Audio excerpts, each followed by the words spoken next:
విద్యార్థి లోకానికి మీ ఏసడి నమస్కారం. ఫ్రెండ్స్, ఈ రోజు క్లాస్ లో మనము ప్లానింగ్ టు బి అనే టాపిక్ లో ప్రశ్నలు అడగడం ఎలాగో నేర్చుకోబోతున్నాం.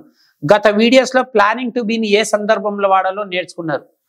సో ఈ టాపిక్ లో ఈ రోజు క్లాస్ లో ఏం నేర్చుకోబోతున్నారు? ఓన్లీ ప్రశ్నలు అడగడం ఎలా అంటే అమెజార్లని హెల్పింగ్ వర్బ్స్ వాడి ప్రశ్నలు అడగాలన్నమాట. ప్లానింగ్ టు బి, బి అంటే ఉండు, ప్లానింగ్ టు బి అంటే ఏదైనా ఒక ప్రణాళికతో నేను ఉన్నాను అంటాం. అంటే ఈ బి తర్వాత అడ్జెక్టివ్ అన్న వాడచ్చు, ప్లేస్ అన్న వాడచ్చు, పర్సన్ అయినా వాడచ్చు. సో ఇక్కడ నాతో పాటు ఇద్దరు విద్యార్థులు ఉన్నారు, కిషోర్ అండ్ శివ. వీళ్ళిద్దరు కలిసి 4 సబ్జెక్టుల పైన ప్రశ్నలు అడగడం ఎలా, జవాబులు చెప్పడం ఎలాగనో చూపిస్తారు. అంటే you, they, he and she, ఈ 4 సబ్జెక్టుల పైన ప్రశ్నించడం ఎలా, జవాబులు చెప్పడం ఎలా చూద్దాం.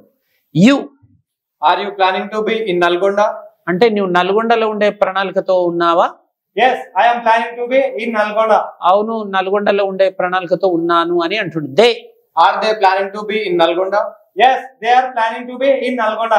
He, is he planning to be in Nalgonda? yes he is planning to be in Nalgonda.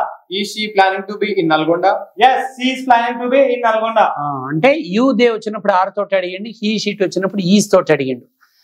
మరి ఎస్ చెప్పడం నేర్చుకున్నారు. ఇప్పుడు నో చెప్పడం ఎలా? మీరు కర్నూలు అనే పదం వాడండి, మీరు నో అనండి. are you planning to be in Karnool? no I am not planning to be in Karnool. మీరు కర్నూలులో ఉండే ప్రణాళికతో ఉన్నారా అంటే లేను అంటుండు. They, are they planning to be in Karnool? no they are not planning to be in Karnool. He, is he planning to be in Karnool? no he is not planning to be in Karnool. She, is she planning to be in Karnool? no she is not planning to be in Karnool. చూశారు కదా friends. అంటే ఈ topic లో you, they, he, she అనే subjects పైన ప్రశ్నించడం నేర్చుకున్నారు. అంటే అమెజార్లని హెల్పింగ్ వర్బ్స్ వాడాలన్నమాట.